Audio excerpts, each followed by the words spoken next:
an idea of uh, what my background is and how you could be suitable for PhD applications is the topic of our today's presentation is to really help you out on your PhD applications. But I just want to mention that this process would equally be good for master's applications as well. So as both master's and PhD applications are graduate school applications. So you should be good, and a lot of like processes for applying process, like all the like prerequisites are very similar. I will explain wherever there are differences, and also funding acquisition process would also be very similar for masters and PhD, although most of the fundings are most of the time available for PhD applications rather than master's program. So and I will explain a little more on that as well. So my name is Daud Nosham, and I have like I'm originally from Lahore, Pakistan, and I have like got my earliest education and childhood, spent my childhood in Lahore.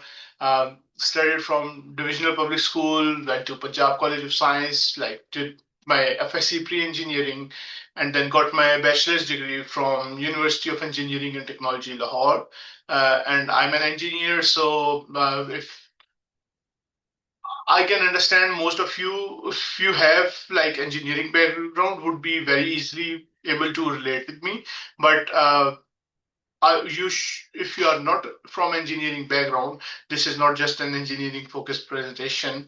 The process of applying to into a PhD program should be very similar to like non-engineering, uh, even maybe non-science majors as well. So although this would be more like closer to for those who are like trying to pursue like majors in science or engineering.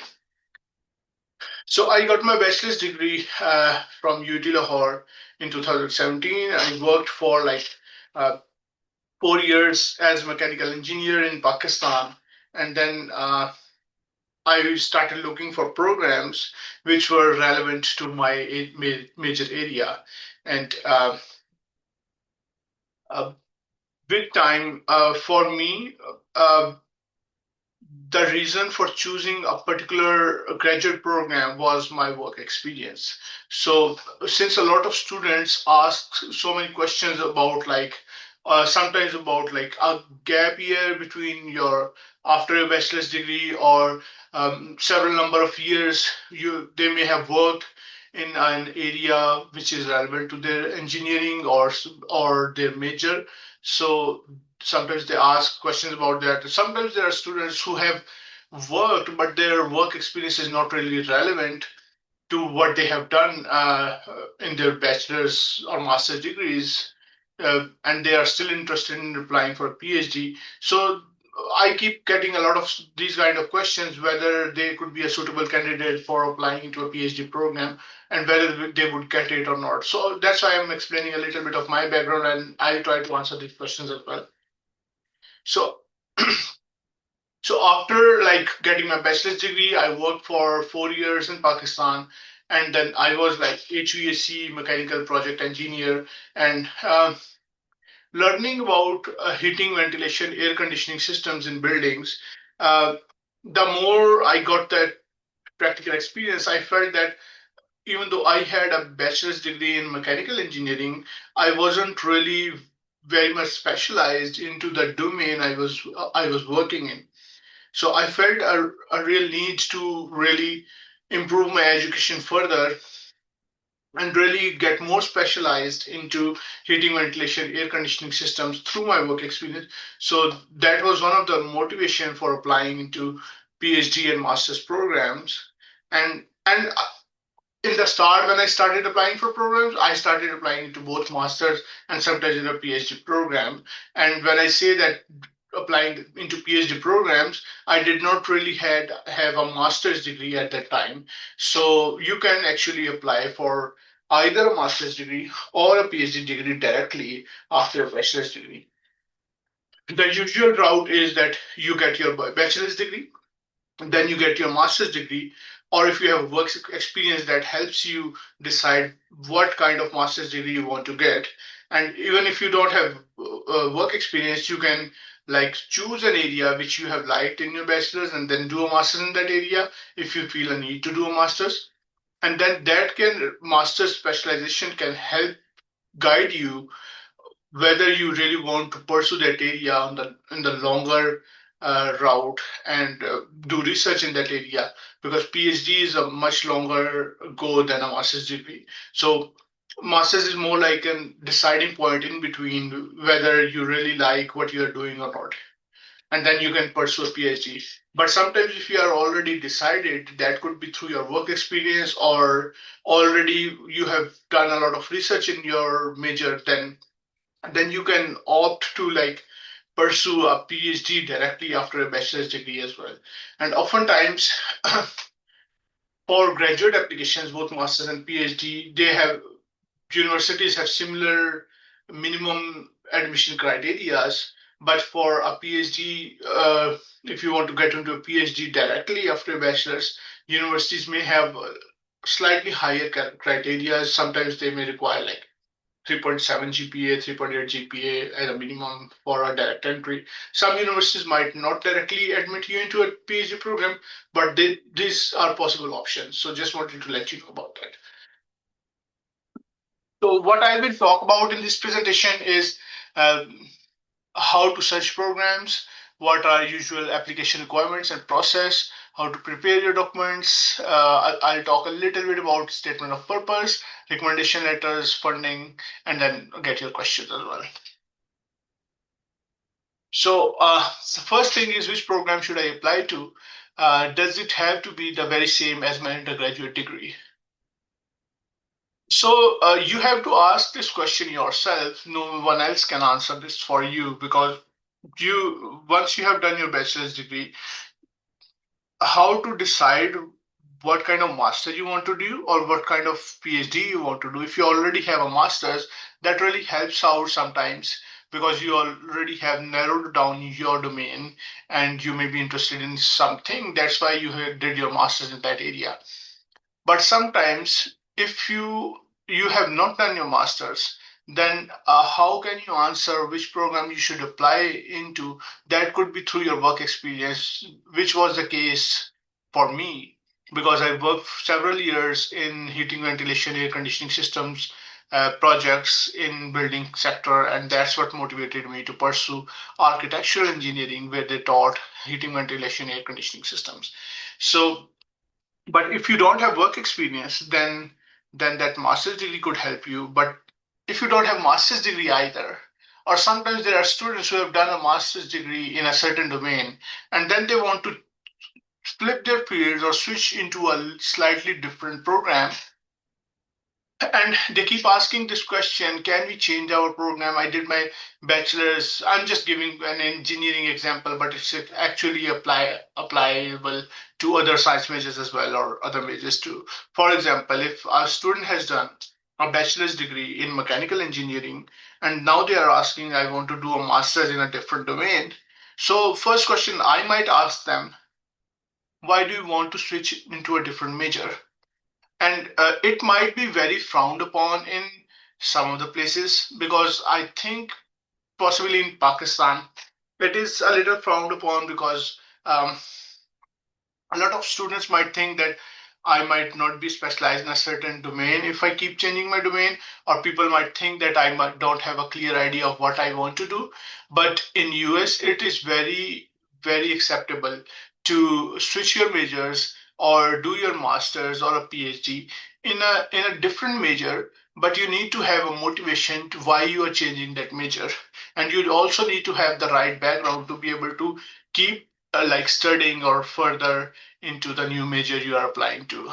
So usually if when I'm saying that you are switching majors, it doesn't really mean that you are like you are an arts major and now you are trying to you did a bachelor's in arts in and now you are trying to do a PhD in electrical engineering, electronic systems and stuff. It might not work like that, because will not have, most probably, you might not have the all the prerequisite courses you will need to like continue that research program to a PhD. But I can give you an example where this could be possible. For example, I did my bachelor's degree in mechanical engineering, and I was applying into different PhD programs in mechanical engineering, and I was getting rejected from most of those programs. And even though I was a mechanical engineer and applying for a PhD or master's in mechanical engineering program, but with time I figured out that the specialization which I wanted to pursue was more into heating, ventilation, air conditioning systems. And this specialization is more offered under the architectural engineering programs in US rather than under mechanical engineering programs. Although there might be a similar specialization under mechanical engineering, but they focus more on the creating the equipment or designing the equipment rather than combining those equipment and applying into the building industry domain. So the intent here is to explain to you that you need to be able to search what exactly are you trying to pursue, and is that program really offered in the program you are applying to? Is that skill set being offered into that program you are applying to? So that will help you answer my second question as well, that how do I know if the program I'm applying into is the right program for me? So in order to answer this, you need to make sure that you open up the website of the program you are intending to apply. For example, you are starting with applying into a master's or a PhD in mechanical engineering. Mechanical engineering is a very broad field, or electrical engineering or physics or whatever the program you have, they're all very broad majors. So you need to be very specific what exactly you want to do. So for example, for my case, I wanted to study heating, ventilation, air conditioning systems. And those heating, ventilation, air conditioning systems are maybe offered in different programs in different universities. So you need to be able to find that program. And then once you find that program, you know this is the department that's offering the program, and then you know this is an architectural engineering program which might have courses or which might have a lot of faculty who's doing a very detailed research in my area. Then you go to the university's program web page and then go to the faculty web profiles and then open up faculty one by one. Then you start looking into faculty profiles. For example, there might be 30 faculty in that department. uh, all are mechanical engineering faculty, but they might not be doing the same research. So you need to like look into profiles of each of the faculty members and shortlist maybe three faculty, four faculty who would be very relevant to what you might be doing or wanting to do. So once you have those three, four faculty profiles, it could be that you might not find any faculty relevant to your program. Then you just need to skip that program and find a program in another university which may have faculty working in a similar area than you. A very common mistake a lot of people do is they see that this university is offering PhD in mechanical engineering, for just for an example, and they just apply for mechanical engineering and they say that I want to study material science and then I want to do stress behavior of this kind of systems, and they apply and write their statement of purpose, explain everything.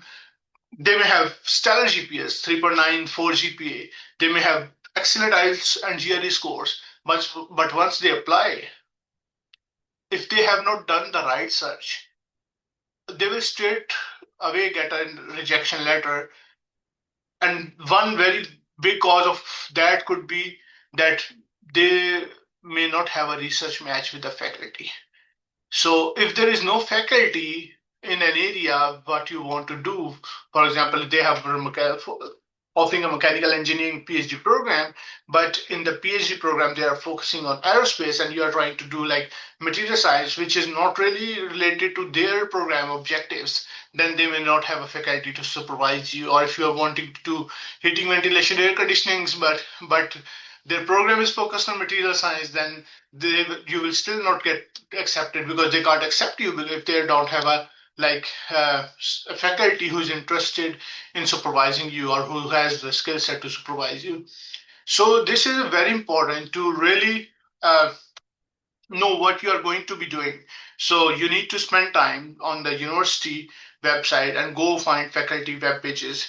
This is very focused for like PhD applications, because in PhD all you are doing is research. You're not just getting coursework or doing specialization in certain area. So, and that's how you answer my third question as well. That's how you find your prospective supervisor, because once you have like maybe first go to different universities, take a list or take a ranking list or whatever, however you want to find the universities. Go to different universities and then try to find programs which offer stuff relevant to you. Then go to faculty profiles and look for all faculty web pages and find the research which is relevant to you, and then shortlist prospective supervisors from there. For example, you have shortlisted three from one university, two from another, two from another, and then write an email to the one professor out of three you have found from University A who has the best research match with you. Wait for a week or so, and then make sure you write a very good email. And I may be able to provide details how to write an email as well. Not in this presentation, but I may be able to share some materials after this presentation if you're interested. So you write an email, provide information about you, and then send out that email. If that professor is interested and replies to you, then the ball starts rolling. If he does not in a week or two, you can send a reminder email, and then if still not, then you go to the second professor. What you should not do is sending out emails to all professors. That doesn't work, because professors sit on their admission committees when they're like hiring new students, and they talk to each other what kind of student they are going to recruit. So you don't want to be like sending out emails to all faculty on the university, because once they discuss and talk to each other and everyone is talking about you, then they will know you are not a serious candidate, because you have approached everyone. So try to approach maybe one. If that professor doesn't reply to you in a 1 or 2 week time frame, then you go to the next professor or the third professor. So this is one way you can approach professors first and then apply to the university. There is a second way to like apply, is without approaching professors, but applying to the university directly. Um, some universities do not usually suggest that you contact professors, but I would advise that you contact professors first and then apply to the university, because universities have hefty application fees. And somehow, if you can't really find a professor or get a response from university, and you still think that the university has a very good program and it aligns very well with your background, then you can still apply to that university through the admission portal and write in your statement of purpose that you are interested with that professor, and you can still apply that way. There are students who have gotten funding, fully funded admission offers through that way as well, without ever contacting professors. But I think the more easier route is that you connect to a prospective supervisor first, and then get an agreement that yes, they will may be able to supervise you. Don't ask them for funding. Just ask them that, tell them about your research, and then tell them that what you are interested in doing, and then you want to pursue a PhD program, and then finally ask them that would if they would be willing to advise you. If they agree to advise you, then it is normally kind of the expectation that if they are agreeing to advise a PhD student, they will provide you full funding.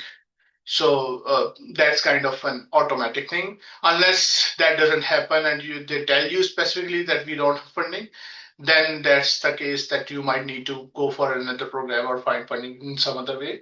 But most of the time, funding comes to the professor or the university once they agree that they will supervise you. Another question I have is if the university ranking matters. It does not. The reason is that for bachelor's programs, it might a lot of people might be looking into like university rankings and then applying.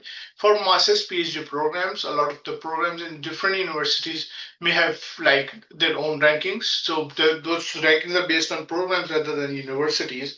So what I think matters most in like for PhD students is the research match between the student and the supervisor. So I would suggest that you find a supervisor whose research is very much relevant to you, and uh, try to make sure you suggest the kind of research, or you opt for an area which you really like, so that it's not a burden on you, because PhD is a long journey. And if you are like wanting to do something for like 4 years, 5 years, make sure you are really liking what you're like opting to do. So because if you won't like it, or if you're not, if it's like unbearable to you or sufferable for you, then you may not be able to complete the PhD program. So the next is application requirements. I think since most of you are PhD uh, prospective students, you may be aware, at least be aware. If not, then I just listed these application requirements. You need to fill an application form for each university you want to apply into. You need to have your previous degrees and transcripts. If you only have a bachelor's degree, then you need to have degree and transcript for bachelor's. If you already have a master's, or two masters or three masters, whatever profile you have, you need to have all degrees and transcripts from your prior background. And most of the time, universities expect that you have a GPA of minimum of three. If you only have a bachelor's degree, in either case, you need to have at least a three GPA. But I would not like say that admission for students lower than 3 GPA is not possible, because I was a student who did not have a 3 GPA in my bachelor's degree, and I got into a PhD program directly after my bachelor's degree. So usually the expectation is 3.8 GPA for a direct admission. But I had like 2.9 at that point, and I keep telling this with a lot of pride, because I know there are a lot of students who might be very intelligent and wanting to really get into a PhD program, but they may be very sometimes ashamed or not wanting to tell that I have a low GPA and I still want to apply, and would I be able to get into the program? So for me, I worked for several years after my bachelor's degree, and then I already had knowledge of my domain. And then I applied, and my work experience was very much valued into the PhD program. So that's how I got into, like, I supplemented this with my work experience. So if you have a work experience, or have a master's degree with a good GPA, then that would help you get into a PhD program as well. And then you need to have standardized test scores, a GRE and IELTS slash TOEFL. Then need to write a statement of purpose. I'll talk a little more about statement of purpose in next slides, and then need to have three recommendation letters. So these are most of the times the required documents you need to have to submit an application. A lot of students in the past have contacted me and told me that they want to apply for a PhD program, but they don't know how to write a writing sample. They don't have a research proposal, or they think their research proposal is not good.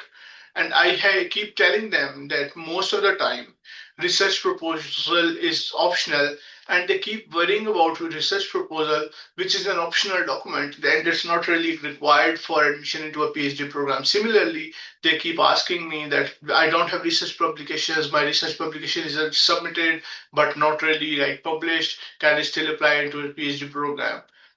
So I'm trying to emphasize here that the last two I have mentioned, the writing sample, research proposal, and research publications, they are not even required. So don't worry about that. Just follow these tick marks I have done. These are the application requirements. And once you have fulfilled all these requirements and have a very good statement of purpose, that statement of purpose should be very well written and should explain your like education in a very well-rounded way, your interests, for your work experience. You have a master's degree that shows that you've done a specialization already, and if you have good GPA, that explains. And then you need to have your plans. I will explain more on the statement of purpose. Once you have a very good statement of purpose, you should be very in a good shape to apply for a PhD or slash master program.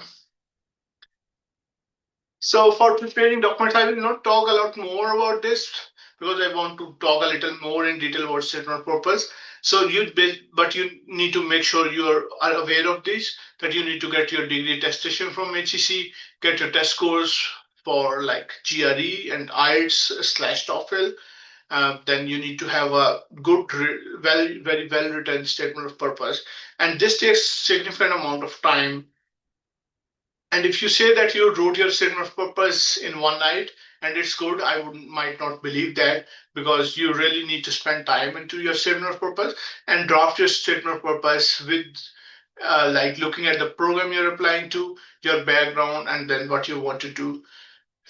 What I would suggest is not apply into different programs. A lot of students, what they do is, for example, if they are a mechanical engineer, they are applying for a master's or PhD in material science, and then on the other side, they are also applying to a PhD in automobiles or like car engines, or some another program maybe in solar or somewhere else. So what they do is make different SOPs for one program. This is an SOP for the program two. This is an SOP for program three.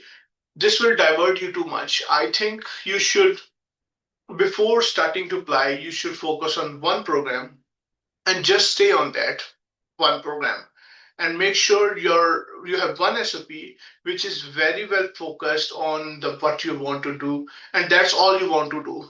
You don't want to like divert yourself into multiple directions, and because PhD is about research in a specific domain, which is already a very narrowed out domain. So you need to make sure that you have narrowed that out through a master's degree, through experience, and through your own interest. Once you have narrowed down that area, you just have to stay on that area. Don't keep diverting to other areas, because that would hurt your statement of purpose, and that would divert you so much that you may not be able to concentrate into what you really want to do. So then you need to receive recommendations from three professors as well, and these recommendations should align very well with the statement of purpose. That's also very important. So I have written these, like I think these are 15 questions or so, and I can provide the slides afterwards. And a lot of students, they need a guideline to write a statement of purpose. So many have asked me if I can share my statement of purpose with you so they can create their own as using that as a draft. But I think that's not a good approach to do that. So what I did is I created these 15 questions or so uh, for you to write one paragraph on each question, and just copy them into a Word document, answer each question in one paragraph, and then remove all the questions and combine these all together.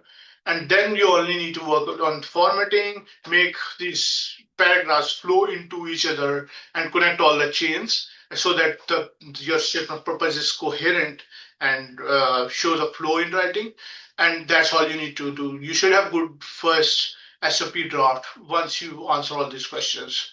First is who are you, what's your academic background, and why did you choose what you're doing? So basically, you explain your background here, and then second question is you explain your journey, that how did you get there, and then also mention that what specific area is interested you are interested in.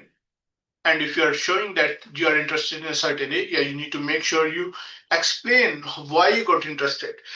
Explanation could be that you were interested in this course because that really like was naturally easy for you. You got very good grades in that, or you like the laboratory experiments, or you really like doing the experimental work or practical work in that area.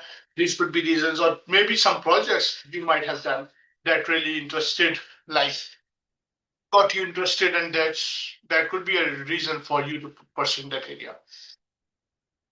Then you also need to answer whether you find a university department in your area. Did you find a program?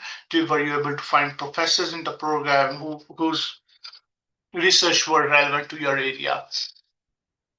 And maybe you can also mention how did you find that university or lab, and why do you think that lab or university is a good match for you?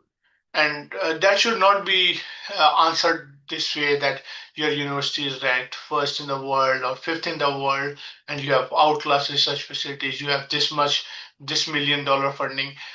You should not mention that, because all these things, universities have their own marketing departments, and they are already marketing what they have.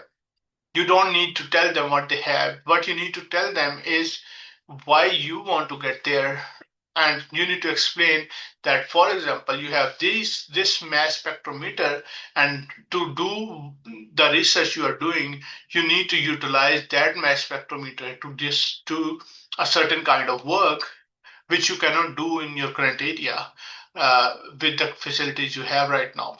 And once you are able to do those experiments, what will be the outcome of those experiments, and how would that help in the broader community? Or how would that help answer the research questions or address the gaps in research in your area? So that's how you should be answering this fourth question. And then also explain what motivated you to choose a specific research area.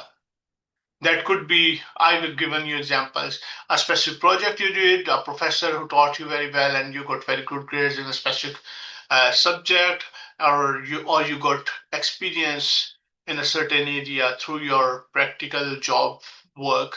So that could be another motivator, which this was the case for me. And then you also need to explain that if you are doing a certain research, where will that research lead you? For example, if you're doing cancer research, that would have a very good implications. Or if you are like using artificial intelligence to diagnose a certain new type of cancer, and you want to like focus on something that could help you diagnose that cancer in a very early stage. So that could be some novelty. So just giving you examples that what you can explain, uh, that what would be the benefit of that research, and also you need to explain that what exactly, or maybe a short plan in a paragraph, what exactly you want to do into your PhD, or what you are proposing to do in your research masters. And you can propose something that explains that you know what you're talking about, and you are capable of doing research and are aware of the research tools that may be used in the university. But this doesn't have to be something that you really need to work on that thing, because this is just a proposition to help them understand your application, help them understand you and your profile. But in the end, the professor may have their own projects which you will be working on, and most definitely, most probably, you will not be working on what you are proposing in here. You will just be working on something else. But this is just a way to elaborate what you can do and what kind of skills you will bring to the program. And when I say what skills you will bring to the program, you need to mention that I have learned SPSS, or I have learned this programming language, maybe R for data analysis, or Python for data analysis, or machine learning, or I can do data visualization. I have good statistical analysis skills, or even Excel. If you are very good in Excel, you can do like very advanced analysis in Excel. Usually, that's not the case nowadays. You need to learn some programming language, but or you know certain kinds of modeling softwares from your work, from your domain, then you need to highlight those skills, that you'll bring these skill set to the program and would be able to like do these kinds of work in these softwares, and be able to produce results which could be publishable. So you need to mention those research related skills that you'll bring into program. And then you also need to explain what are your short term plans and long term plans. Short term plans are what you want to do right after you graduate, maybe get a faculty position, or want to like go into a research lab and work there and solve maybe a broader problem. And also you need to talk about what are your long-term plans. Long-term plans could be like what you want to do in like 10 years or 15 years, or in the long-term career. And you could be explaining that I want to be a professor, and I want to be an expert in this research area, I want to be leading scientist in this area, and really solve this problem on a broader level. These could be your long-term plans, but need to be very specific about what your major is.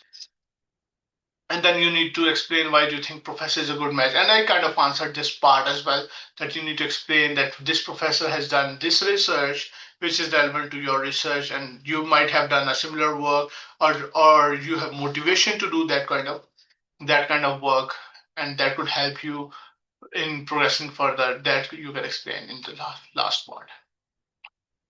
So the next is recommendation letters.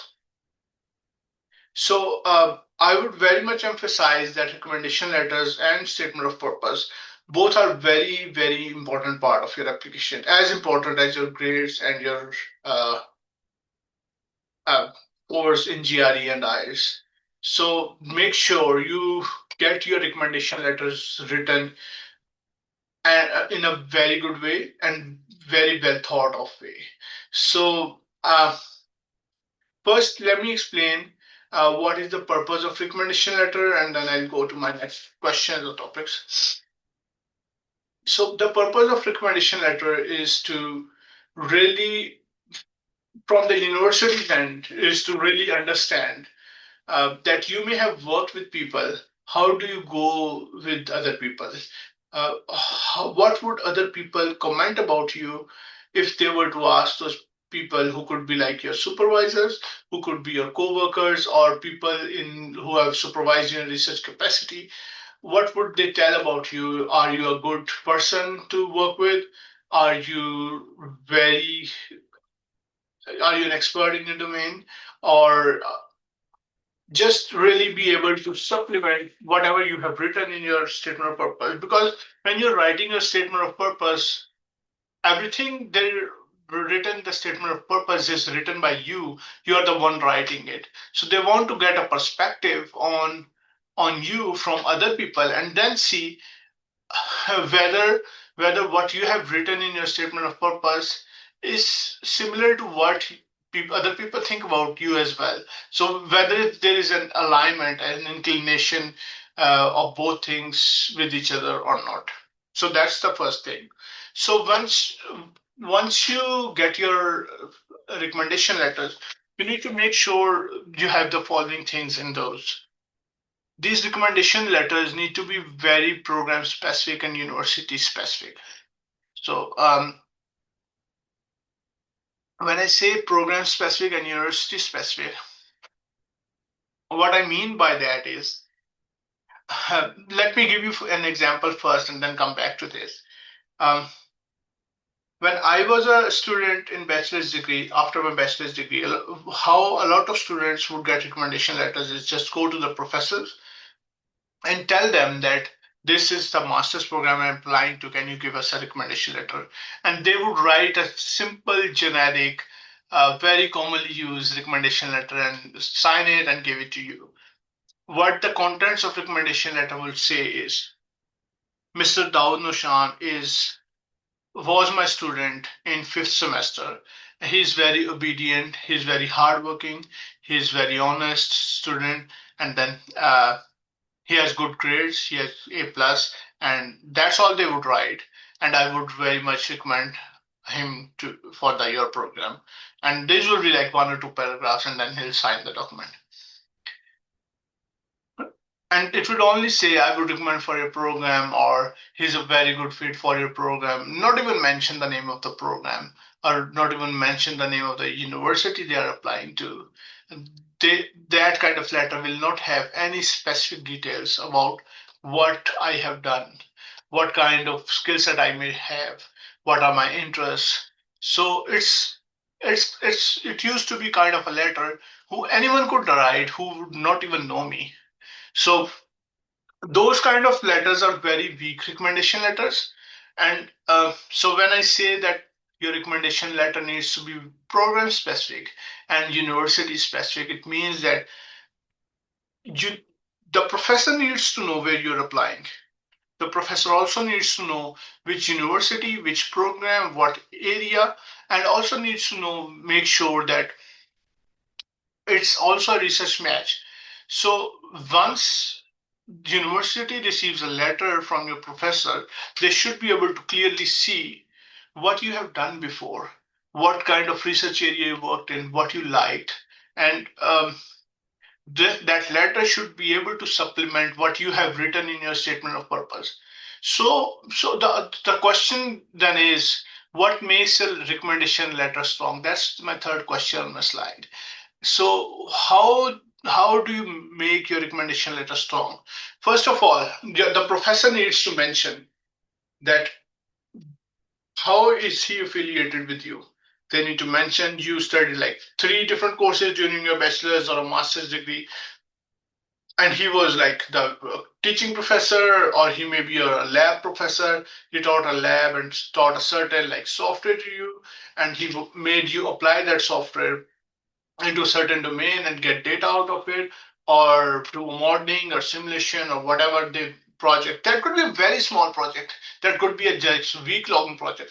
But you need to mention the details about that and be specific about that and list that you use this software. For example, for me, what I did is a small project I mentioned is that I calculated cooling load of a student services center of a university, and that for that cooling load, I use this software which is called hourly analysis software, and use that software to calculate cooling load of a student services center, and that was a cooling load, and that's how I calculated it. So that's what I've done. The professor can comment on it in a few lines and mention that this project taught him this skill set, and that I completed the project in a good way, coordinated with the people. So that shows a little bit about teamwork, also about modeling software skill set, and what specifically I have done. And then he can comment on how was I graded in that project. If I was graded B plus or A plus, or what, then he can mention that in a sentence, and then his own comments, what he thinks about me, and then specifically mention that whether that project or the kind of skill set I have, could that be helpful in the program I'm applying to? So he should also mention that he is recommending me for a master's program in architectural engineering at this university. This makes sure that once you are mentioning the name of program and university and all skill set and the software I've used, the skill set I've gained. So once you're mentioning all those things, this makes that letter sound serious and original, that the professor really knows you and you are interested in the program, and also the professor that has talked about specific things about you which a generic person won't be able to comment on.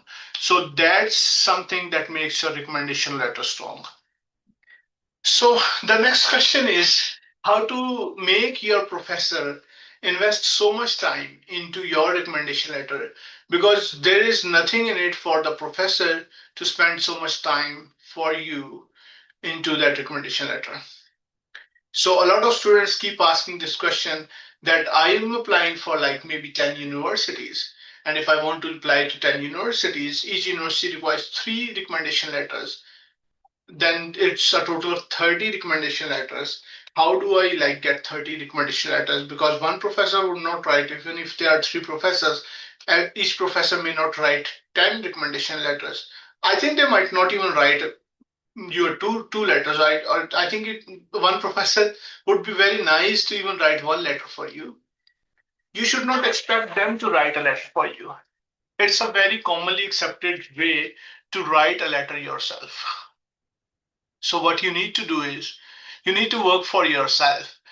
You need to make sure that you mention that project you may have done, or the kind of work you may have done from a professor's perspective, and write that letter, write that draft for him, and then make sure you create the draft, mention that it's a draft document for the professor, and then send out that email to professor and mention the name of university, program, whatever you're applying into, and then request the professor that this is the university I'm applying to, and I have written a draft letter for you. Can you please read this letter and make any changes as appropriate, as you feel deemed appropriate? And then after making the changes, can you please upload this recommendation letter to the university portal, or send out to this letter to this email address? And once you have sent that very well written letter to a professor, they would be happy to send out that email, even if that's 10 emails. But if you would expect them to write 10 letters, they might not even write two letters or one letter for you. So you will need to work on the letter yourself to make the recommendation letter strong. And once you have a strong letter, that would supplement your statement of purpose, and that will make your application strong. How to get funding? There are different routes to get funding. You need to contact, you can either contact the graduate chair. If you don't have funding, then tell them your interest and ask them how to get funding.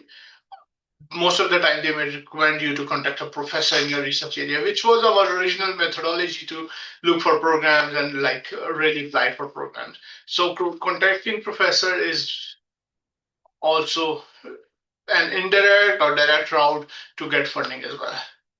So this could be a first or last step. Sometimes it's a first step if you are applying, wanting to apply to a university and don't want to apply before contacting professor. So once you contact a professor first and explain your interest, then a professor agrees, and then they may already tell you that they may have funding. But it could also be the last step because some university may not want you to contact professor first. They want you to apply it to the university through the application portal first, and then if you are doing that way, then you get your admission letter first, and then they consider you for funding. So a lot of the like priority deadlines are usually for fall and spring. You might need to check individual deadlines with different universities, but for fall deadlines are around like from December to January mid somewhere priority deadlines where most of the funding comes through. Similarly, there are deadlines for spring, so you might need to look into those deadlines yourself for each specific university because they may have different deadlines. So the next question is, what does funding cover? It's enough to like cover all your expenses. I'll talk a little more in the next slide. Can I live comfortably? Yes, most of the time you can live comfortably even with a spouse. You may be able to manage your expenses. And can I save money? Maybe a little bit. And what kind of expenses you may have. I've listed the expenses, and sometimes a lot of students are very interested in seeing how that breakdown works. So I've just tried to put a draft for the state I was in. So usually you got to like a 2,500 per month stipend. Then you pay rent if you're sharing an apartment with a student. Then 600 for rent, or then you pay for electricity, utilities, Wi-Fi, approximately 200.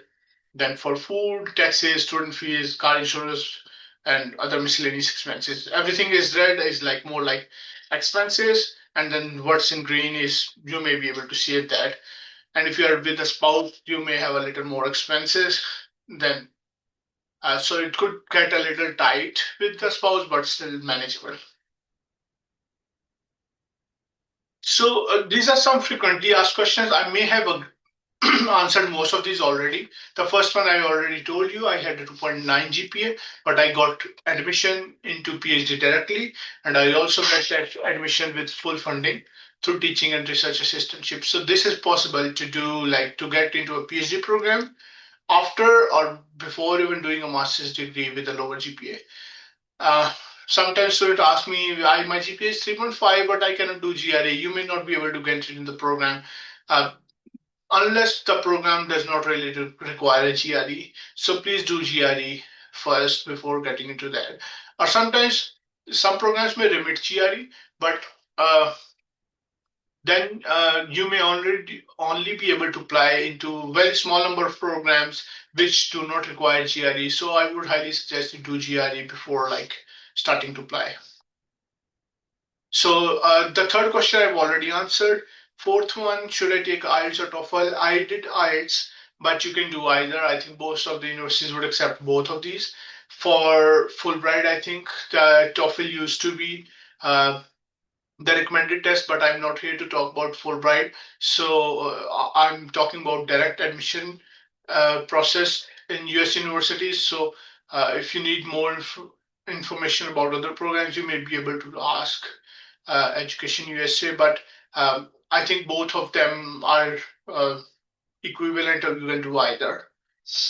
Can I get admission in US university with full funding without GRE and IELTS?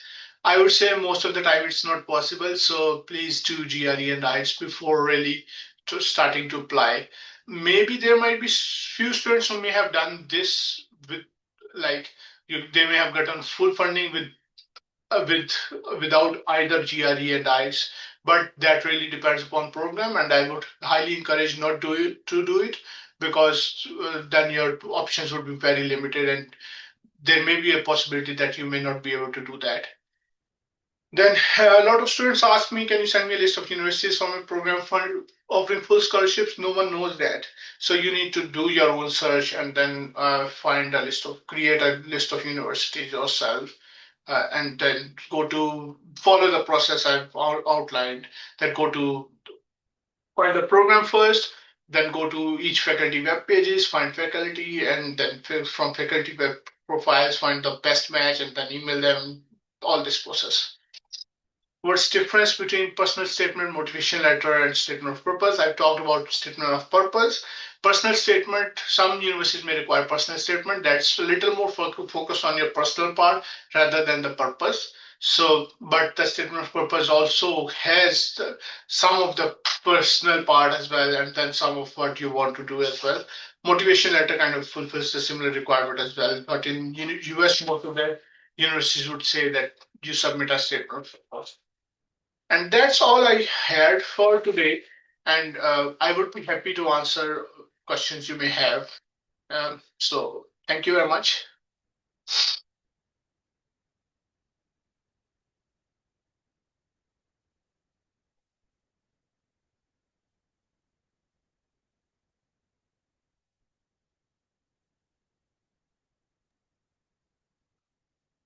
Hi, Daud. There's a couple of questions on the Q&A section. So,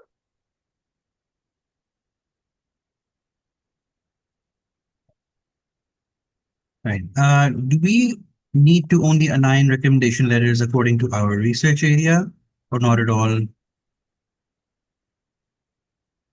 Um, yeah, I think aligning recommendation letters with the research area is not a requirement because you may have done something that may not be directly applicable to your research area, but that could be teaching you some kind of skill set that could be like modeling skill set or just a teamwork or data analysis or some other kind of work which could be applied to your into your PhD program, not necessarily directly. So it doesn't really have to be the same research area. Even your prior research doesn't have to be the same research you might be conducting in the PhD program. You just need to show that you have the required skill set, and you need to show that you are capable of doing the research in future.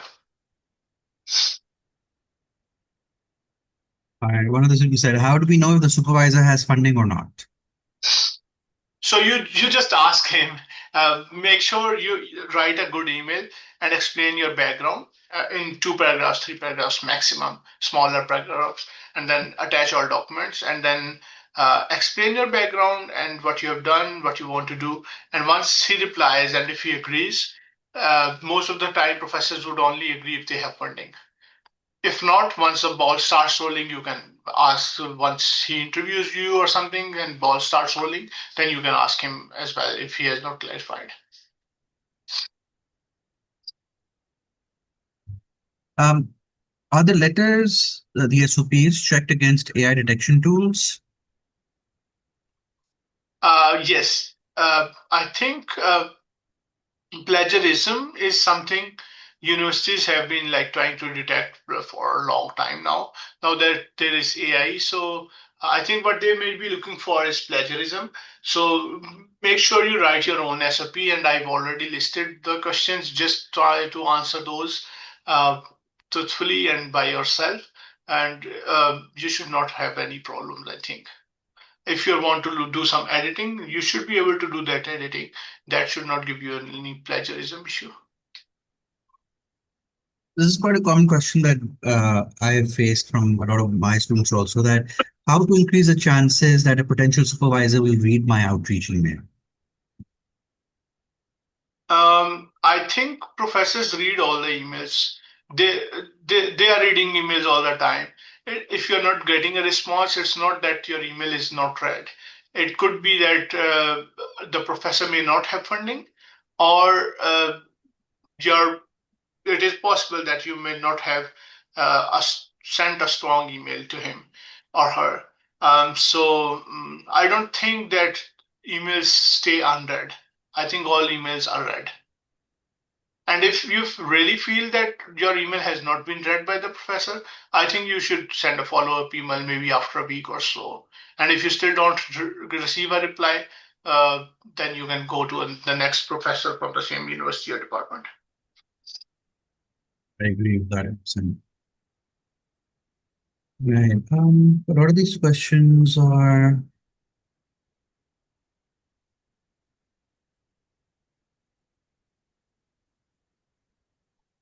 a lot of them are actually repetitions. I think that's pretty much it. I think we can call it a day. Okay, thank you very much. Thank you so much, Daud. I really appreciate you spending all this time for our audience. Thank you, everybody, for being here with us this late in the afternoon, in the evening. Hopefully, you gained some useful insights. We will have a recording of this up on our Facebook page in a couple of days, probably next week. And Mr. Daud will be sharing the presentation with me. So if you would like to gain access to this presentation, just send me an email.